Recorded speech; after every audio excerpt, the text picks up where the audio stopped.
hoje, devido a uma daquelas viagens não planeadas que às vezes temos de fazer. Não aconteceu nada, não é nada de mal, é apenas questões familiares. Acabei por não conseguir ter tempo para gravar o episódio. Apenas esta muito breve mensagem. Eu estou a gravar no carro, depois de ter chegado aqui a Ponte Soa, e por isso nem sequer sei ainda que episódio é que vou repetir, mas vou deixar-vos então com o episódio anterior para esta sexta-feira.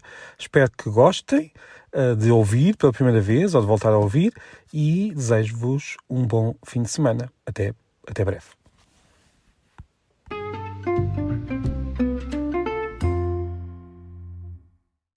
Quando este episódio for publicado, e vai ser publicado de forma automática, no sentido em que vou agendar a publicação, quando este episódio for publicado às 7 da manhã de Portugal, espero não me ter enganado aqui com as horas por causa das diferenças dos fusos horários, mas eu estarei a voar por cima do Oceano Atlântico a regressar a Lisboa depois de uma viagem de alguns dias a São Paulo.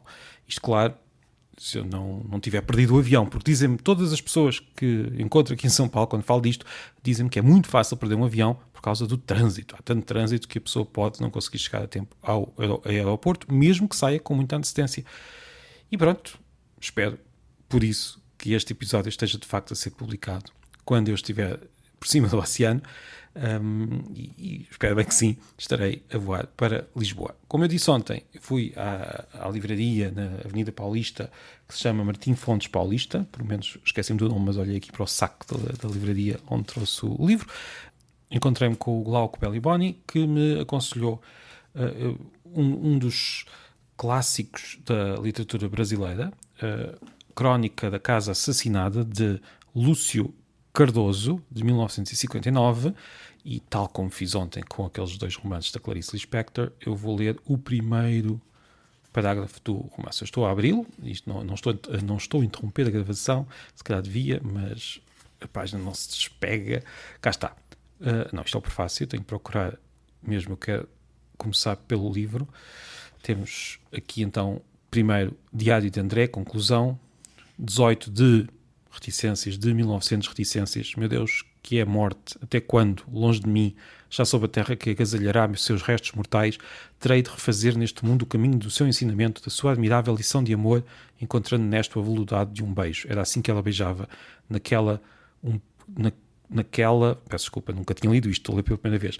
Naquela um modo de sorrir, nesta outra o tombar de uma mecha rebelde dos cabelos. Todas essas inumeráveis mulheres que cada um encontra ao longo da vida e que me auxiliarão a recompor na dor e na saudade essa imagem única que havia partido para sempre, que é, meu Deus, o para sempre. Li isto pela primeira vez. Vamos ver o que acho do livro. Tentarei lê-lo nos próximos tempos, se lá chegar. Também já tenho aqui muitos na pilha de livros. Isto é uma pilha de livros, e as pilhas de livros fazem-se de livros que se vai lendo, que se vai comprando, que compram-se sempre com a intenção de ler, mas nem sempre se consegue lá chegar. O outro livro eu pedi também, já que também gosto, um romance policial, e depois de andarmos por lá à procura e de falarmos de procurar também junto dos funcionários da livraria, acabei por trazer o livro Bom Dia Verónica, ou Bom Dia Verónica, de Ilana Casoy e Rafael Montes, um livro escrito a 4 mãos, que começa assim. Era o primeiro dia do fim da minha vida. Claro que eu não sabia disso quando abri os olhos pela manhã e vi que estava atrasada. E pronto, o parágrafo depois continua, mas não vou dizer muito mais. Agora, pergunto, tendo em conta os dois livros que eu li ontem, que eu li os primeiros parágrafos dos dois livros da Clarice Lispector, e estes dois livros, eu não sei se alguma das pessoas que aqui está, o Glauco, talvez já os conheça melhor, mas todas as outras pessoas talvez conheçam algum dos livros, talvez os da Clarice Lispector, mas entre as pessoas que me estão a ouvir, que nunca ouviram, que nunca leram estes livros, qual destes vos apetece mais, tendo em conta, vos apetece mais ler, ou vos apeteceria mais ler se os tivesse em casa, ou seja, perante estes 4 livros, perante estes 4 inícios, qual é que escolheria para começar a ler? E enquanto pensa, e depois comente, por favor, vou só falar um pouco do 5º livro, que foi o primeiro que comprei logo no primeiro dia em que cheguei, e que é um livro que me vinha a apetecer comprar e ler há muito tempo. Já é a 5ª reimpressão, quer dizer que está a ter muito sucesso, ainda bem. Chama-se Latim em Pó, um passeio pela formação do nosso português, Caetano W. Galindo, o autor. Um livro magnífico. Eu já comecei a ler, li o primeiro capítulo e já andei por aqui a folhear, a espalhar o meu olhar, se quisermos, pelo livro, e é um livro muito, muito bom, que fala desta língua aqui reconstruída no Brasil, porque depois de uma história muito complexa e muito diferente daquilo que nós pensamos, eu por vezes descrevo e falo das línguas gerais, já falámos disso esta semana nos episódios. O livro fala, por exemplo, como as línguas gerais, elas próprias foram línguas planeadas, ou melhor, foram línguas que se espalharam também por ação dos portugueses, dos jesuítas, por exemplo.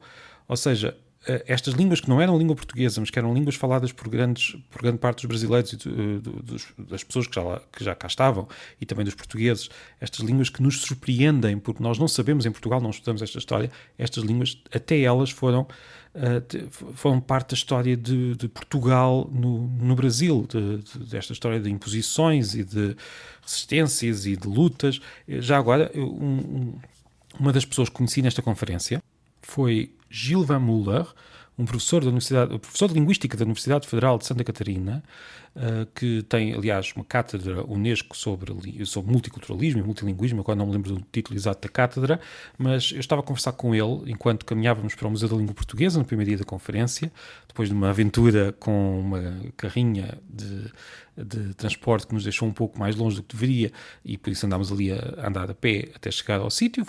É sempre aquelas aventuras que acontecem nas conferências e nas viagens, mas estávamos a conversar sobre a língua portuguesa, sobre a história, e ele estava-me a dizer que a sua tese de doutoramento foi sobre o desenvolvimento do português aqui na zona de São Paulo, e como este desenvolvimento se fez em duas levas, de um português de São Paulo que já cá estava, ou seja, já cá estava há muito tempo, que depois entrou em contacto com um português que veio para cá trazido por imigração açoriana, a certa altura.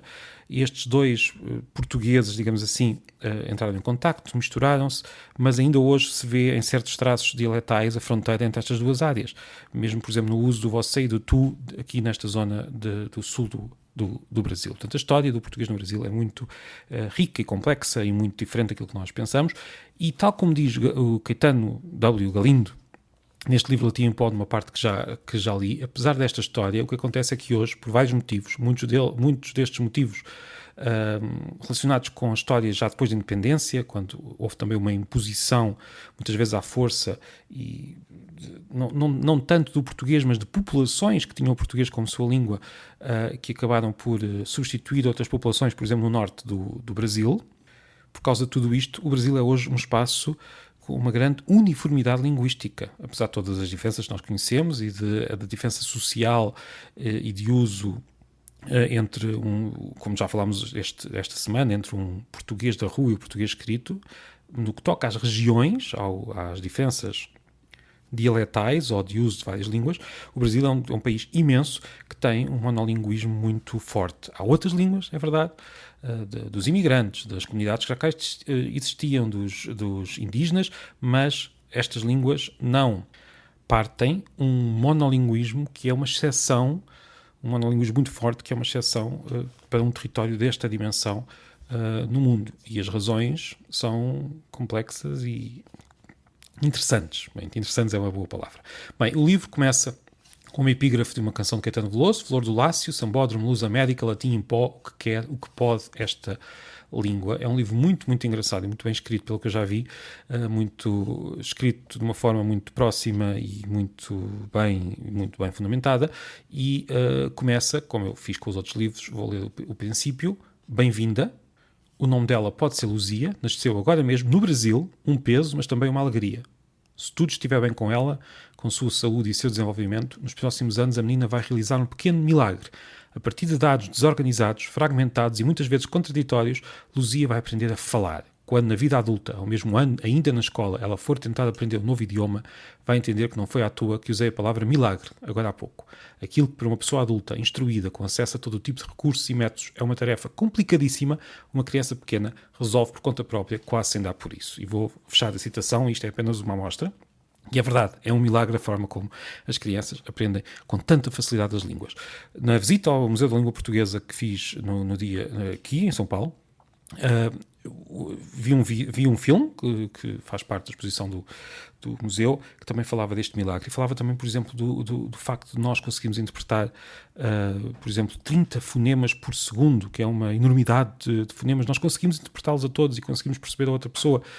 Também porque as línguas são muito redundantes e têm muita informação duplicada, mas é uma das formas como se opera este milagre. Além disso, um adulto sabe, conhece, consegue interpretar 60 mil palavras, aproximadamente 60 mil palavras. Há algumas diferenças, claro, entre pessoas, mas 60 mil palavras diferentes. Nós conseguimos interpretá-las com 60 mil diferentes significados. Sim, as pessoas às vezes dizem que hoje só se usa 600, isso é tudo disparate. Não, são milhares e milhares de palavras.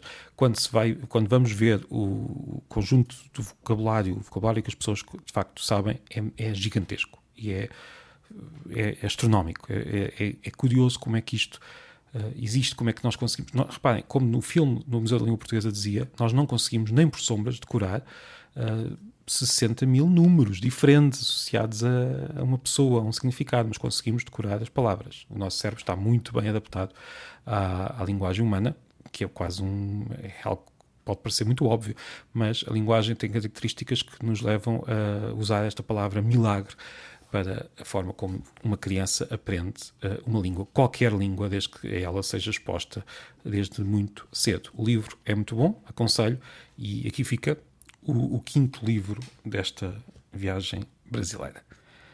Bem, entretanto, já fiquei um pouco mais próximo de Lisboa, entretanto, daqui a umas horas vou aterrar e amanhã cá estarei outra vez com mais um episódio da Pilha de Livros. Obrigado.